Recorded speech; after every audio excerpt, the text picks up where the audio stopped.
Nós vamos abrir as nossas Bíblias no Gênesis. Como eu passei errado a referência para o reverendo Arildo, é 32, o pessoal da mídia já está consertando. Gênesis 32, aí os versículos estão certos, de 22 a 32.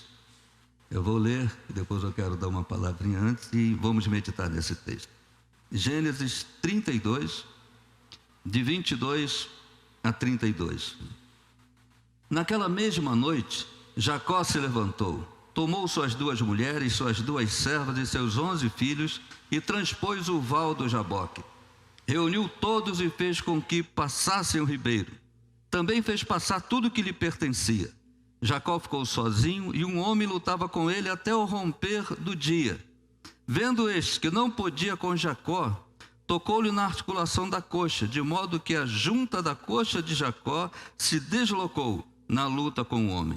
Então o homem disse: deixe-me ir, pois já rompeu o dia. Jacó respondeu: não deixarei ir se você não me abençoar. Então o homem perguntou: como você se chama? Ele respondeu: Jacó.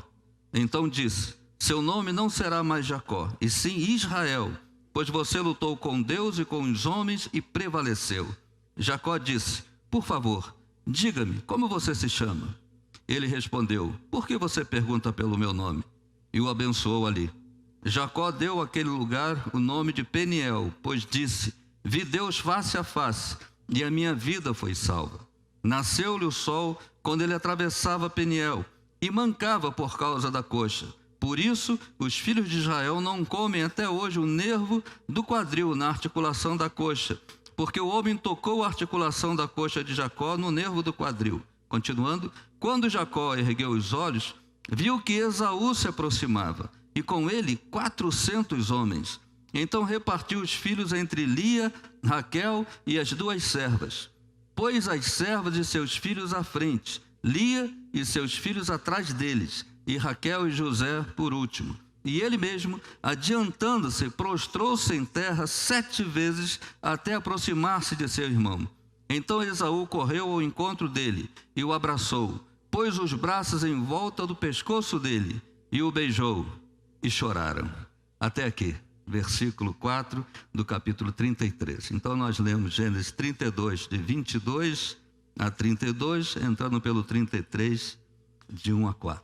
Que o Senhor nos abençoe com a leitura desse lindo texto. Amém. Nós lemos em Gênesis 32 o encontro de Jacó com Deus. Um anjo, vem um homem, um ser, e vem e luta com Jacó. Quem é Jacó? Jacó é neto de crente e filho de crente. É neto de Abraão, filho de Isaac. Quer dizer, o avô e o pai eram patriarcas. Mas o Jacó, desde quando ele nasceu, recebeu esse nome de suplantador. Jacó, quando nasce Esaú e Jacó, os gêmeos, e o Jacó consegue sair antes e recebe o nome. Esse suplantou. Quando colocamos nomes nos nossos filhos, nós temos assim uma ideia, né? Homenagear alguém ou uma expectativa. E é assim, nomes são emblemáticos. E o pai colocou o nome dele de Jacó. O que ele quer? Esse camarada vai suplantar. Esse vai ser aquele que vai se superar. Mas o Jacó vai tendo uma vida complicada. É aquele menino também meio que mimado. Tem nada contra gente mimada, mas o Jacó, Esaú era forte e se virava. Jacó era mais franzino. Então a Rebeca, a mãe, falou: puxa, tem que proteger esse menino mais. Chegou na época do pai, já vai morrer, Isaac já está cego e vai abençoar os filhos, e o primogênito recebe a benção. E o Jacó tem uma ideia e falou: vamos caçar Esaú, chama Esaú para caçada. Esaú gostava de caçar, fica imaginando a cena. O Jacó falou: vamos bem longe, vamos no morro. E o Esaú animado para caçar. E o Jacó falou: mexeu alguma coisa ali. O Esaú corre para ver, agora mexeu lá. E o Esaú correndo, e o Jacó fazendo Esaú correr para lá e para cá. De repente vem a hora do almoço, a fome. E o Esaú diz: e aí, trouxe a nossa comida? O Jacó deve ter dito assim: nossa não, cara pálida, eu trouxe a minha. E eu disse: mas e aí, como é que fica? Olha, eu posso te vender. Eu trouxe lentilhas. E Jacó sabia o que Esaú gostava, e aquele tempero, e aquela coisa cheirando. Imagino se ele botou coentro, ou se botou lá um sazon. Sei que aquela coisa cheirou, foi longe. E aquele igual desenho animado, né, que o cheiro vem assim, a pessoa vem flutuando. O Esaú falou, rapaz, estou morrendo de fome, o que vale um leão morto, né? E Jacó falou, é barato, troca comigo a primogenitura. E leva a lentilha. Esaú, na hora da fome, na fome não tem lei, e o Esaú, desesperado, topou o negócio e está comendo. E o Jacó se manda para casa, deixa o Esaú lá se esbaldando. E o Jacó corre para casa. Chega em casa, o Isaac já está na hora de abençoar os filhos, está morrendo, cego, e a Rebeca já preparou lá um couro de animal. Ele botou no braço e disse, pai, cheguei, a sua bênção. Isaac estranho falou, como é seu nome? Ele disse, sou eu, Esaú. O Isaac desconfia e falou, me dá seu braço. Ele deu o braço que estava lá com um couro de animal, porque Jacó tinha uma pele lisa, Esaú era peludo. O Isaac passou a mão e falou, a voz é de Jacó, mas o braço é de Esaú, e o abençoou. Abençoou todas as bênçãos de prosperidade, de tomar conta de tudo, de herdar tudo. E aí chega o Esaú atrasado, correndo, pai, cheguei para receber a bênção. Ele falou, agora já foi. E o que sobrou para mim? Você vai servir o teu irmão. Você vai ser empregado do teu irmão, até quando teu irmão te dispensar. Você vai servir a ele. Aí o Esaú, aquele monstro forte, o sangue subiu, e ele jura o Jacó de morte, né? Aquela conversa de ódio. Depois que papai morrer, não vou dar essa tristeza para ele não, mas depois que ele morrer, o próximo é você. O mundo vai ficar pequeno para nós dois. E o Jacó, claro, foge. Rebeca fala, olha, depois do sepultamento do seu pai, nem espera. Foge, porque o seu irmão vai te matar no dia seguinte, então foge daqui. E para onde eu vou, mãe? Vai para a casa do meu irmão, Labão. Péssimo lugar para ele ir. Foi procurar ajuda de um outro pior que ele. Que Jacó, a fama do Jacó já mudou o significado do nome. O nome que era suplantador começou a se chamar de enrolão. Rolão, enganador. Jacó é aquele tipo do camarada que enganava e era enganado. Vivia enganando e sendo enganado. Tem uma anedota que o pessoal conta, que o Jacó está sentado assim no meio-fio, um calor tremendo, e alguém diz, Jacó, vamos tomar alguma coisa? Ele diz, vamos, de quem? Ele raciocinava com essas categorias. O negócio dele é tomar vantagem. Esse é o Jacó. Aí o nome dele passa a se chamar enganador, enrolão. E ele foge para a casa do Labão. Quem é Labão? Labão, irmão de Rebeca. Quando Abraão mandou Eliezer buscar uma noiva para o Isaac, e ele era um damasceno, né, um negro forte, alto, e ele vai para essa terra. Vai lá na casa de Naor, aquela terra de Naor, lá em Ur dos Caldeus, para aquela região da Mesopotâmia, para encontrar uma parente. Isaac fez a encomenda. E o Eliezer, conhecendo bem o Isaac, sabia mais ou menos o tipo de moça que ia agradá-lo e a família. E ele chega, ela está dando água para os animais. De quem você é filha? Eu sou filha de Naor. Então você é parente do meu senhor Abraão. É, meu tio. Pois é, eu vim com a missão de buscar uma esposa para o filho dele, seu primo. E é você.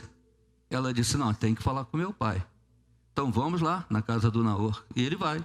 Eu falo, espera aí. Ele fica no quintal e ela entra. Fala, pai, tem aí um homem dizendo que é empregado do tio Abraão. Veio buscar uma esposa para o Isaac, meu primo, e disse que sou eu. Aí então o Labão está junto, né? E o Labão é aquele camarada que fala, eu vou expulsar esse cão daqui agora. Vai sair daqui agora com o rabo entre as pernas. Aí quando ele chega no quintal e vê o damasceno desse tamanho, cheio de ouro, cordão, colar, ele volta, pai, o homem é gente boa. Pode liberar. Esse é o Labão. Esse é o Labão. E ele tenta vir junto também, né? Ele fala, o ouro está lá, né? É para casa desse que o Jacó foge. Aí lá encontra, né, a Raquel. E ele fica apaixonado e fala com o tio: poxa, queria casar com a sua filha. Ele falou: fácil, trabalha para mim, trabalha 7 anos, e aí eu te entrego minha filha. Ele trabalhou 7 anos. Na lua de mel, já embebedaram, já lá aquela festa, na alegria, ele vai para a tenda dele para ter sua lua de mel. Quando ele acorda no outro dia, quem está do lado dele é Lia, a irmã mais velha. Ele vai lá na tenda do sogro: o que é isso que você fez comigo? Trabalhei 7 anos, você me entrega a filha errada? E aí o Labão: errada não, cara pálida. Aqui na nossa cultura não podemos casar a mais nova primeiro. Você casou com a certa. É a outra que você quer e finge que não sabe, né? É a outra? Sim, é claro que é a outra, é a Raquel. Então trabalho mais 7 anos. Mas como eu sou camarada, deixa passar a semana da lua de mel dessa, eu já te entrego a Raquel, mas você trabalha os 7 anos depois, entrega compulsoriamente, né? Passa só a lua de mel, porque eu sou bom, o Labão. E aí o Jacó trabalha mais 7 anos. Então 14 anos ali para conseguir um casamento direito. E vai trabalhando, e tendo filhos. E o salário: o salário você é meu genro, é como um filho. Aí tem lá um monte de vacas malhadas. Aí ele fala assim: todas as vacas que nascerem lisas são suas. O Jacó falou: isso não vai dar certo. As vacas são todas malhadas, como é que vai nascer vaca lisa, né, de uma cor só? Mas vai orando, vai pedindo, e começa a nascer vaca malhada. E o Esaú, o Labão, vê que o homem está enriquecendo. Falou: meu genro, tive uma boa ideia, vamos inverter. Agora você fica com as vacas malhadas e eu fico com as lisas. E Jacó falou: puxa vida, onde eu vim parar, né? E ele tem um estratagema, um segredo. Ele leva as vacas para beber água e ele fica salpicando os juncos, as varetas que nascem na beira do rio, da água. E a vaca vai olhando e bebendo água, e aquela coisa vai entrando e vai nascendo vaca malhada, e Deus dá essa bênção a Jacó. E o Esaú, o Labão, não sabe o que é que faz com esse camarada. O cara está mais rico que eu. E Jacó fala: olha, sogro, está na hora de ir embora, né? Porque senão nossos pastores vão brigar. Já aconteceu isso com meu pai Abraão, com meu avô Abraão, com meu pai Isaac. Que ele quer ir embora. Vamos fazer isso para a paz dos nossos negócios. Vamos marcar um dia para eu ir embora, a gente até faz uma cerimônia. O Labão fala: não vou conseguir segurar esse cara, concordo. E o Jacó sabe que o Esaú está na cola dele, o Esaú está vindo para matar. Toda hora que chega uma notícia que Esaú está perto, e o Jacó sai até antes do trato. O Labão está esperando um dia para ter o rompimento da sociedade. E ele acorda um dia: cadê todo mundo? Jacó sai para apacentar, mas já leva todo mundo, e dali ele já foge. E o Labão começa a perseguir o Jacó, caçar o Jacó. E ele vai despistando no caminho. Bota os trabalhadores: vai por aqui, deixa um monte de rastro, que eu vou por aqui comendo. Aí os homens de Labão, quando encontram: cadê o Jacó? Não, o Jacó não está aqui não. Pô, andamos 3 dias fora da rota, né? O Jacó já estava 6 dias na frente. Até que o Labão desiste. Perdi, foi. Bom menino, sabe enganar, igual o sogro, né? A coisa de malandro, né? E o Jacó vai. E toda vez que ele tenta parar num lugar, vem a notícia: Esaú está há tantos dias daqui. Aí corre, tira as crianças. Se fosse hoje, né? Tira as crianças da escola, arruma as malas, vamos embora daqui, que Esaú está chegando. E fugindo, vive fugindo.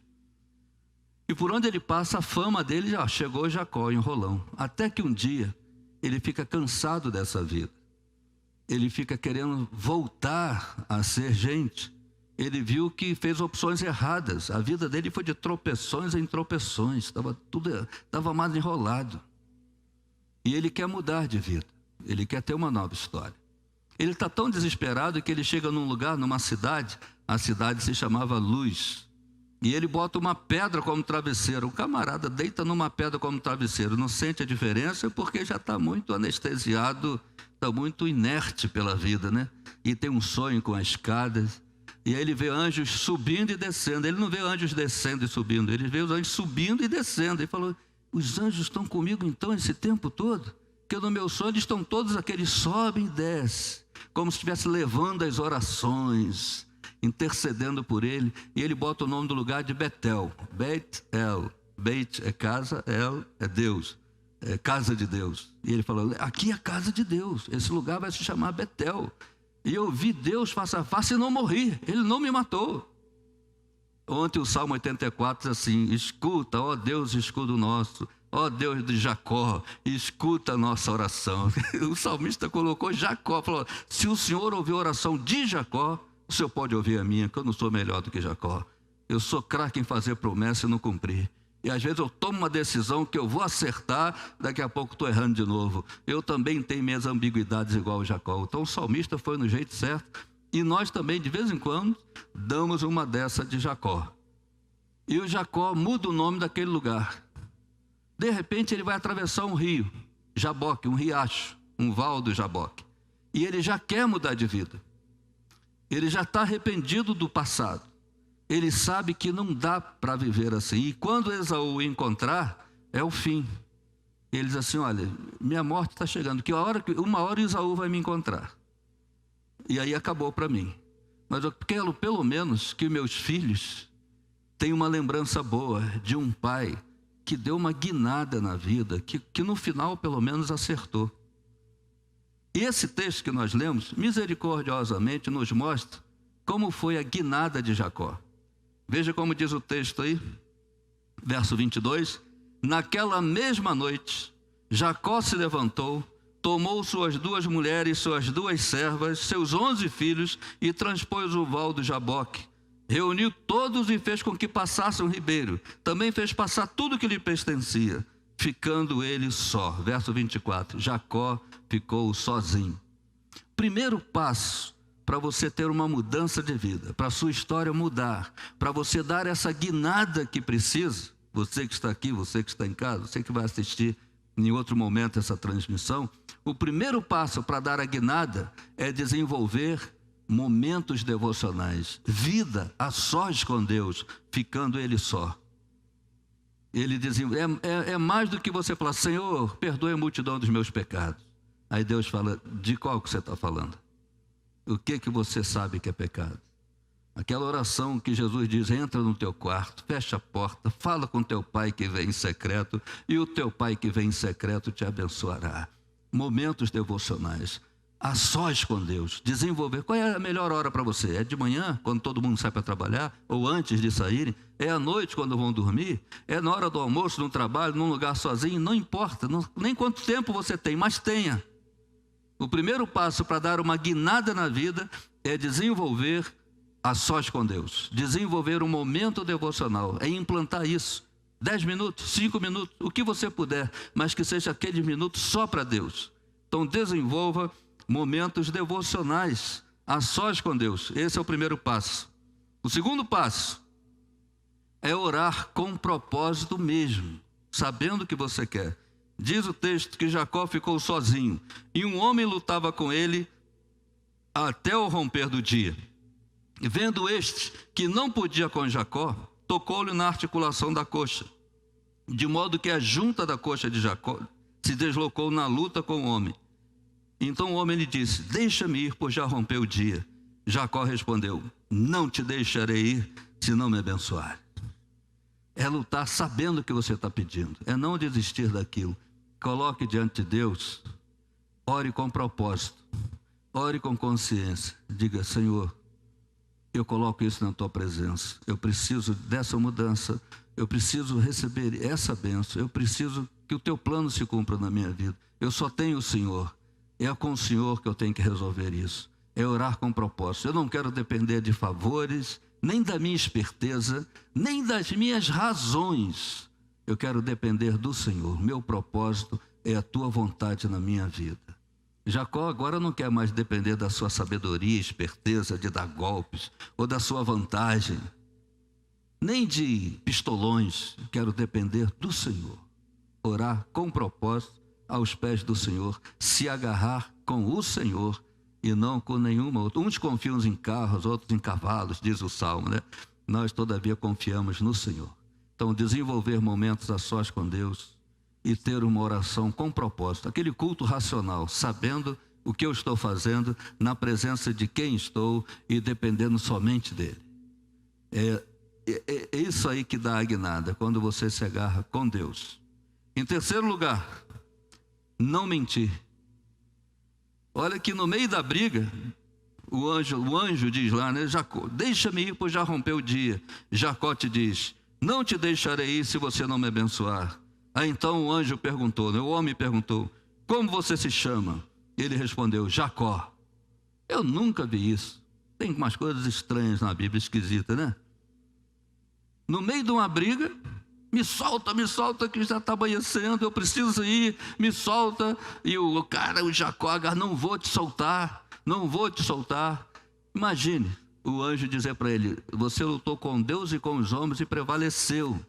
Olha só, rei Josias, Josafá, os reis do Velho Testamento.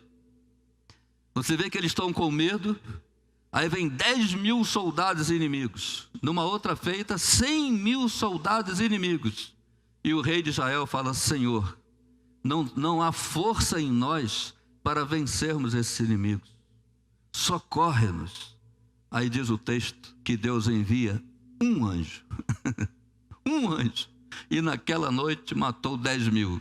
Na outra feita, naquela noite matou 100.000. Um anjo. Aí Jacó luta com um anjo. E o anjo perde. Só tem uma explicação. Deus tem prazer em perder para nós. Quando nós oramos, Ele atendendo a nossa oração, sabendo que nós não merecemos, Ele vai e concede aquilo que nós sinceramente pedimos, apesar de nós. Porque Ele sabe da nossa estrutura e que somos pó. Ele sabe que nós temos essas diferenças, ambiguidades, que nós manquejamos na nossa personalidade, na nossa fé, na nossa caminhada. Cocheamos em dois pensamentos, uma hora temos muita fé, outra hora estamos fracos. Deus sabe quem nós somos.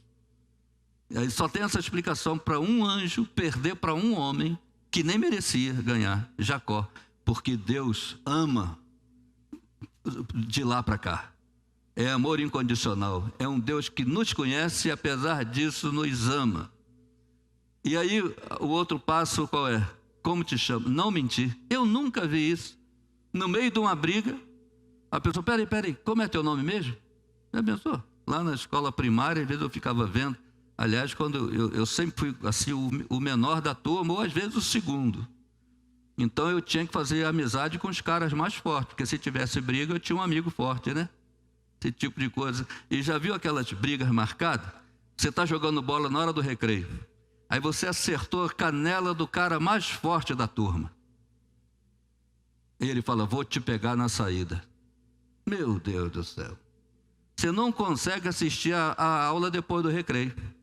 Que você fica brigando no pensamento. Olha o tamanho dele, ele vai me dar um soco, eu tenho que sair para cá, me abaixar, eu tenho que acertar ele em tal lugar, eu só consigo aqui, eu sou mais baixo, meu braço é curto, como é que vai ser? Eu tenho que dar uma rasteira. Você fica brigando, a professora está dando aula e você lutando. No final da aula você está todo quebrado, porque já apanhou de todo jeito. No final da aula, a mãe do menino vem buscar ele, a sua vem te buscar e não teve briga, e você apanhou de você mesmo.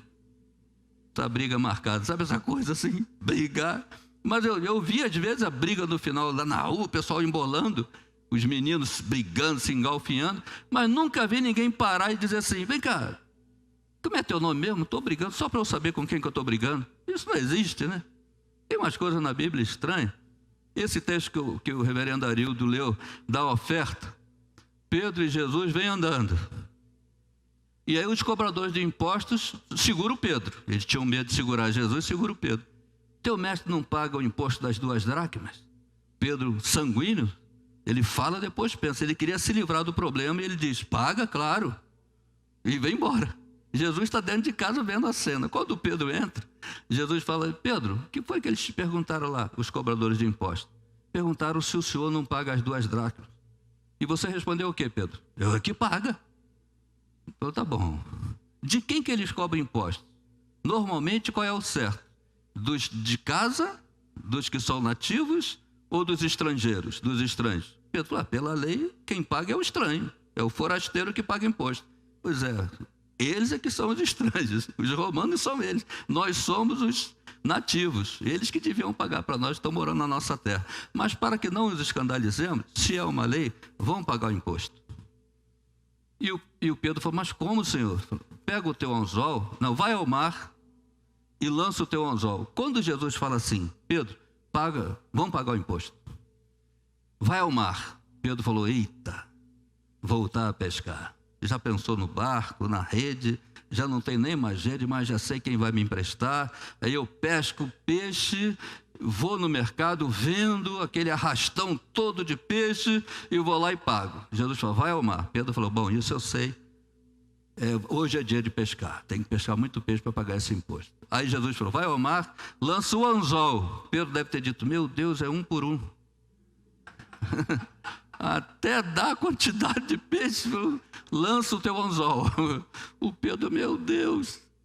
E Jesus fala, e pesque um peixe. Pedro falou, meu, daí não dá, tem que ser um peixe para vender e pagar. Um peixe. Aí Pedro, agora abre a boca que você vai achar um estáter. Um estáter são 4 quadrantes, são 4 dracmas. O imposto era 2, e você vai pagar o meu e o teu. Dá para pagar as 4 dracmas, as minhas 2 e as tuas 2.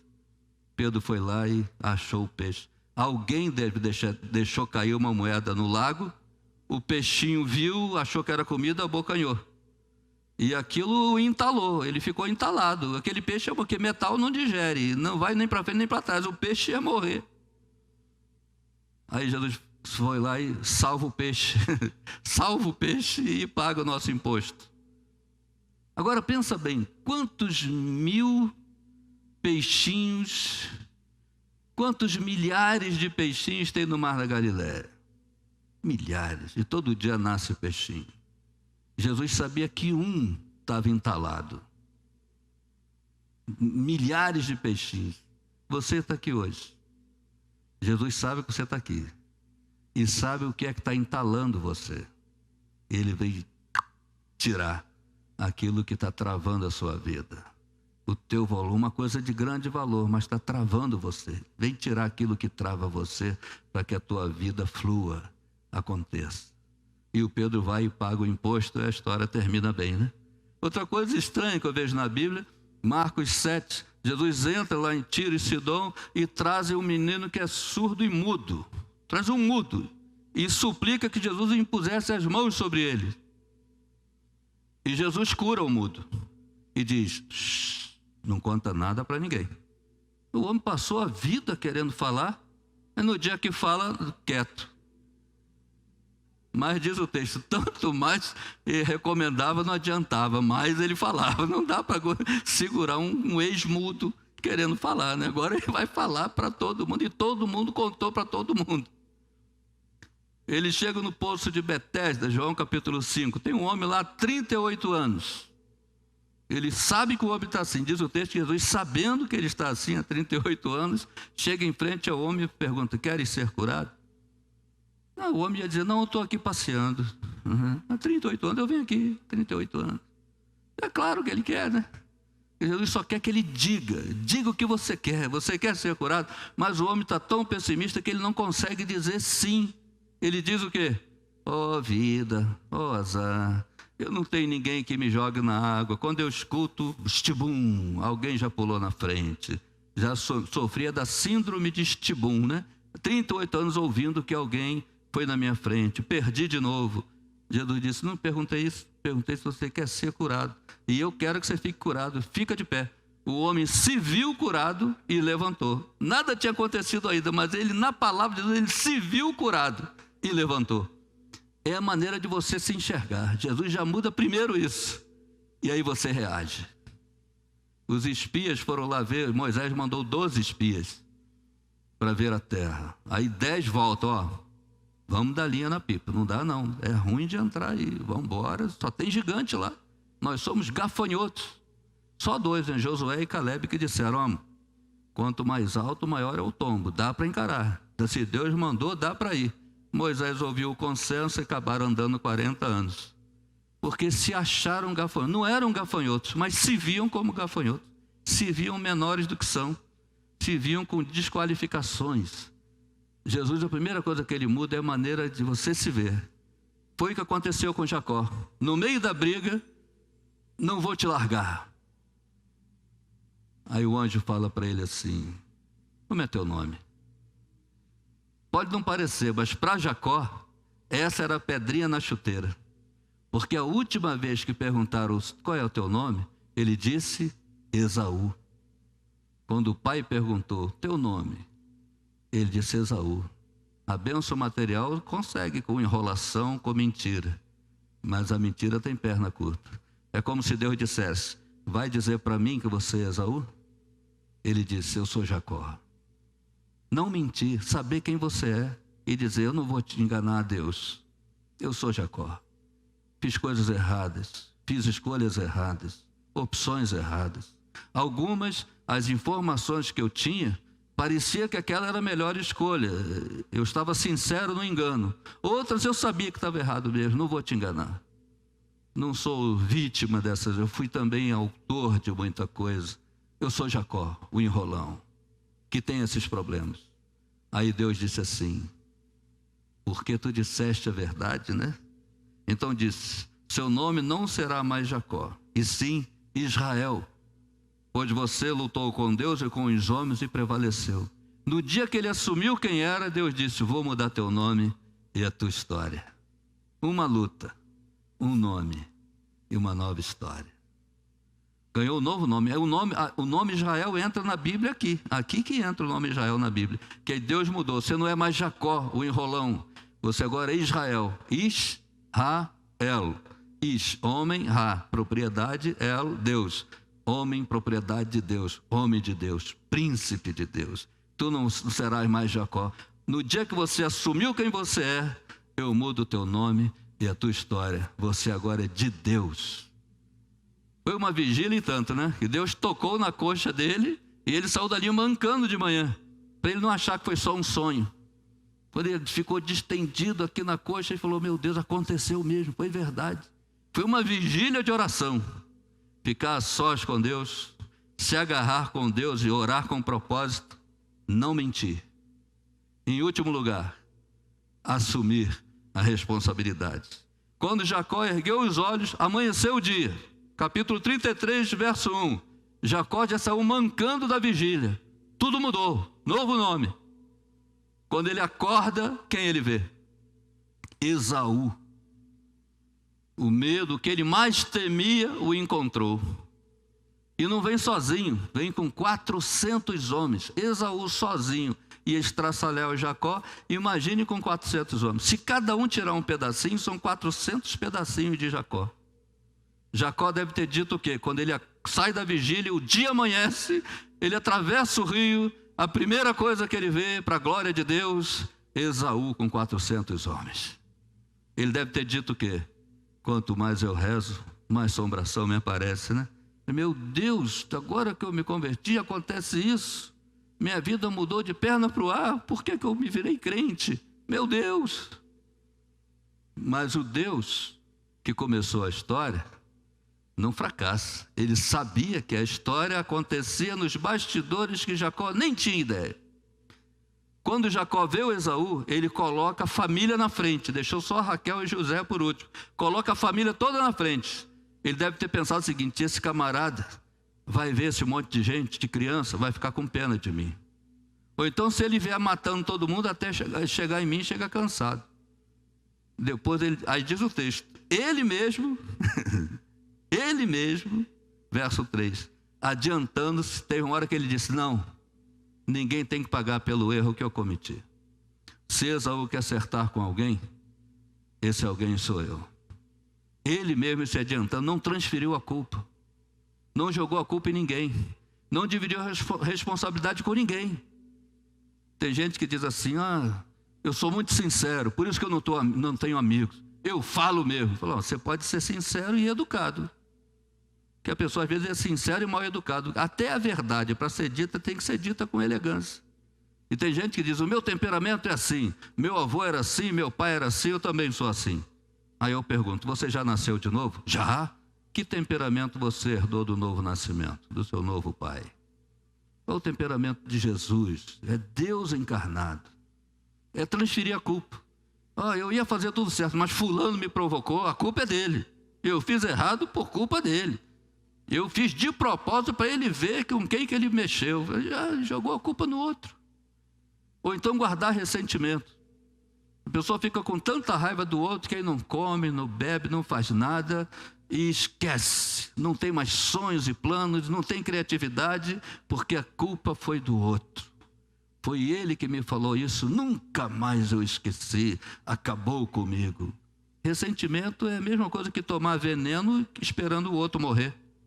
O ressentimento só mata quem o ingere. O Salmo 123 diz assim: Senhor, socorre, né? Estamos fartos do desprezo e do escárnio dos que nos cercam. O homem está falando sobre como vencer o desprezo. É o Salmo 123. Como é que ele vence o desprezo? O desprezo só é desprezo enquanto você o preza, enquanto você dá importância a ele. Mas se você desprezar o desprezo, ele perde a força. Você é muito mais do que isso. Tem gente que não consegue competir com você e fala assim: bom, eu não consigo chegar onde ele está, eu vou puxar ele para onde eu estou. Aí começa a desmerecer você e você vai acreditando e vai descendo para ficar no mesmo nível. Despreze o desprezo. Seja você mesmo. Saiba quem você é. Assuma a sua vida. Em nome de Jesus, diga: Senhor Jesus, não vou colocar culpa em ninguém. Ele mesmo, adiantando-se, prostrou-se diante do seu irmão 7 vezes. Se ajoelhou e se prostrou 7 vezes. Vamos acertar. A culpa é minha. Ninguém aqui vai pagar nada que eu fiz. Fui eu que fiz. Diz o texto que quando Esaú viu a cena, correu ao seu encontro, lançou-se ao pescoço. Esaú passou a vida sonhando com esse dia de torcer o pescoço de Jacó. Lançou-se ao pescoço e o abraçou e o beijou e choraram. Antes desse versículo você não vê nem Jacó nem Esaú chorando. Você vê ele xingando, praguejando, amaldiçoando, brigando, mas chorando não. Quebrantamento. Assuma o seu novo nome. Assuma a sua nova postura e Deus vai quebrantar o seu inimigo onde ele estiver. Deus vai resolver a situação nos bastidores que você nem está vendo. Deus vai resolver a coisa. Eu fui do rádio há muito tempo, vocês sabem, e tive um programa na Rádio Bandeirantes. E entrevistei um homem, um japonês. Ele era estudante de medicina, morava no interior de São Paulo. No último ano de medicina, semana de prova, ele budista, filho do sacerdote budista, o pai era budista, 2 metros de altura, faixa preta, e ele ia ser o substituto do pai, e fazendo medicina. Um colega dele, pentecostal, esse rapaz chama Takayama, um colega dele falou assim: Takayama, vamos lá na minha igreja, vamos orar, semana de prova, a Bíblia diz que o Espírito Santo nos faz lembrar de todas as coisas. Isso deve incluir a matéria de prova. Vamos pedir o Espírito Santo para lembrar o que a gente estudou. Ele falou: não, cara, eu já tenho meus rituais lá no budismo, não preciso disso não. Mas todo dia o crente convidando. Ele, para se livrar do crente, para se livrar daquela perturbação, ele disse: eu vou, só vou uma vez, e não me convida mais. Ah, tá bom. Foi para pedir oração, ouviu a pregação e se converteu. Chegou em casa e falou: pai, eu entreguei minha vida para Jesus. Eu descobri que era filho de Deus e não sabia. A consciência veio, eu sou crente. O pai disse: não, você é budista, nossa família é toda de budista e você vai me substituir. Não. Agora eu sou cristão. Discutiram até 3 da manhã. O pai, vendo que não demovia do assunto da decisão, pegou uma mochila, colocou algumas peças de roupa dele, tirou da gaveta, jogou a mochila na rua e disse: se você não vai mudar de religião, então mude de nome. Você não é mais um Takayama. Jogou e expulsou de casa. 4 da manhã, o pai ligou para todos os parentes, dizendo: não recebam o Takayama aí. Ele não é mais um dos nossos. Ele agora é cristão. E o budista, quando corta, corta mesmo. O menino foi pedir carona na rua. Passou um caminhoneiro que vinha de Belém, trazendo madeira para o Paraná, e ia voltar com grãos. Viu aquele cara bem arrumado, aparência boa, falou: ei, está fazendo o quê? Fui expulso de casa. Está indo para onde? para qualquer lugar. Quem foi expulso, qualquer lugar é destino. Eu estou indo para o Paraná. Quer carona? Quero. Foi para Cascavel. Falou, chegou na pracinha, eu vou encostar ali no galpão, vou descarregar as madeiras, depois, daqui a 15 dias é que eu vou subir para Belém. Não, já cheguei também, obrigado. 7 da manhã, numa pracinha, na cidade de Cascavel, um frio. Ele ficou sentado com o Novo Testamento que ele ganhou lendo.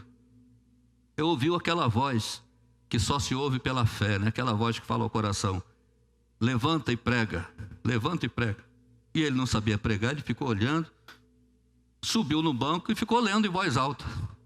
Começou a correr gente. Por quê? As crianças que estavam indo para a escola nunca tinham visto um japonês de verdade. Só na televisão, o Jaspion, o Jiraiya, os filmes japoneses, Ultraman. As crianças só tinham visto isso. E falou, tem um japonês de verdade na praça pregando, eu botei a mão nele e tudo, tem o olhinho puxado. Vamos lá, vamos. A criançada correu para ver o japonês de verdade. Com as crianças vieram os pais. Seu filho foi aonde? Foi ver um japonês. Vamos também. E ele começou a pregar e fez apelo. Gente, a beça se converteu naquela manhã. 7 e pouca da manhã. E um presbítero da Assembleia de Deus que estava na multidão disse, o irmão de qual igreja? Ele disse, da Igreja de Jesus. Mas qual denominação? Eu não tive tempo de entrar em nenhuma. E o presbítero, muito esperto, então o irmão é da Assembleia de Deus. Está recebido. Recebeu. E disse, mora onde? Acabei de chegar. Então, olha, casa do zelador está vazia. E tem lá água quente, uma cama com lençol branquinho, já estendido, o irmão vai ficar lá. E vamos fazer o café da manhã agora. E aquele presbítero comunicativo já bate palma na casa do irmão. O missionário chegou, café da manhã, leva o café. Irmão, chegou o missionário, leva o pão, leva o queijo, leva o leite, leva tudo. Ô irmão, o missionário chegou, café da manhã na igreja. Ele ficou ali e falou, Senhor, obrigado. Ganhei uma casa e uma família. O tempo passou. 3 anos e meio, ele fez correspondência, Instituto Bíblico por Correspondência, seminário, se tornou pastor. E naquele dia, o presbítero falou assim, vamos começar uma série de conferência hoje, até domingo. E o irmão prega. E isso era segunda-feira, segunda até domingo. E ele disse, mas eu só sei esse versículo. E o presbítero, prega esse. Segunda noite, João 3,16. Terça noite, Deus amou o mundo de tal maneira que deu seu Filho unigênito. Quarta, para que todo que nele crê não pereça, tenha vida eterna. Quinta, Deus amou o mundo de tal maneira que deu seu Filho unigênito. Sexta, para que todo aquele que nele crê não pereça, mas tenha vida eterna. E foi até domingo. Gente se convertendo e falou, é aqui que cheguei onde Deus estava me trazendo. Passaram-se 3 anos e meio, quase 4 anos. Ele acorda de madrugada, o sono não vem. Ele diz, Senhor, vou orar. O Senhor me acordou para orar. Orou pela lista de oração dele, agora me dê sono que amanhã o dia é longo. Deitou, não dormiu, vira para um lado, vira para o outro, saudade de casa, o sono não vem, a saudade apertou. Ele disse, Senhor, eu não posso sentir isso. Tu conheces meu pai me expulsou, minha família expulsou, e ele é forte, ele bate, tira isso do meu coração. Mas Deus não tirou, a saudade só aumentou. De manhã, ele foi na rodoviária, comprou passagem de ônibus para o interior de São Paulo, onde ele morava. E o medo de chegar em casa era tão grande que ele foi a pé da rodoviária até o bairro dele, da casa dele. E foi andando e orando, né? Aleluia, glória a Deus, aleluia, glória a Deus. E ele falando, a oração dele foi, Senhor, permita que a minha mãe atenda a porta, porque eu vejo uma mãe. Quando meu pai vier me bater, eu vejo ele, tá bom. Aí ele bateu palma, com medo, quase errava as mãos, né? Quem abre a escotilha da porta, a janelinha? O pai. Ele falou, Senhor, não tem problema. Ano que vem eu volto para ver mamãe. E aí ele botou a mão para trás, olhou para o chão, o japonês não encara. Viu os pés do pai chegando. E ele já estava esperando o murro, né? Já esperando o golpe. E o pai parou na frente dele e perguntou, o que você está fazendo aqui? Ele falou, pai, eu só quero olhar o seu rosto. Eu já estou saindo. Deixa só eu levantar o rosto, encarar o Senhor, ver o seu rosto, o tempo que passou, o Senhor está mais velho. Ano que vem eu volto para ver mamãe. Mas deixa só eu olhar para o Senhor. O pai falou assim, levanta a cabeça, rapaz. Pode me saudar com a paz do Senhor. Eu também sou teu irmão em Cristo. E ele disse: quando você saiu dessa casa, sua mãe e eu ficamos pensando como é que alguém troca tudo por uma fé. E achamos a igrejinha e fomos lá. E nós também nos convertemos. Só não tínhamos teu endereço para te avisar. Essa semana o pastor ensinou sobre oração, jejum e oração de intercessão. E nós colocamos lá o seu nome dizendo: Senhor Jesus, tu sabes onde está o nosso filho. Acha ele para nós, traz ele de volta. Então você veio como resposta de oração. Essa saudade era a mão de Deus trazendo você. Me deu um abraço de pai para filho e de irmão para irmão. O pai ajudou ele no pastoreio da igreja até morrer. Esse homem estava lá, lutando com Deus em oração. E Deus já estava resolvendo o coração do pai. O Jacó lutava com Deus em oração. Deus trabalhava em Esaú. E se juntaram, e se beijaram, e se perdoaram, e viveram felizes. Tem muita coisa bonita para acontecer na sua vida. Talvez você esteja pensando agora em coisas tristes, que você gostaria que fossem consertadas. Coisas que você não tem mais como mexer no passado, e nem deve. E se você mexer, vai atrapalhar mais. Mas você gostaria que fosse diferente, que a história fosse diferente. Só tem um que pode mudar a história. Aquele que escreveu a história, Deus.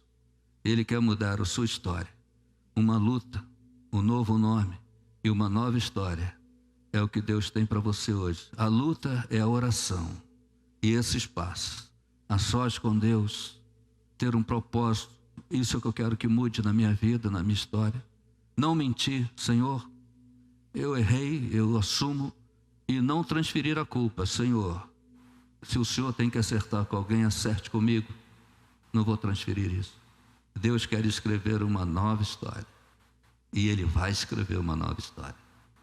Hoje, a partir de agora, na sua vida.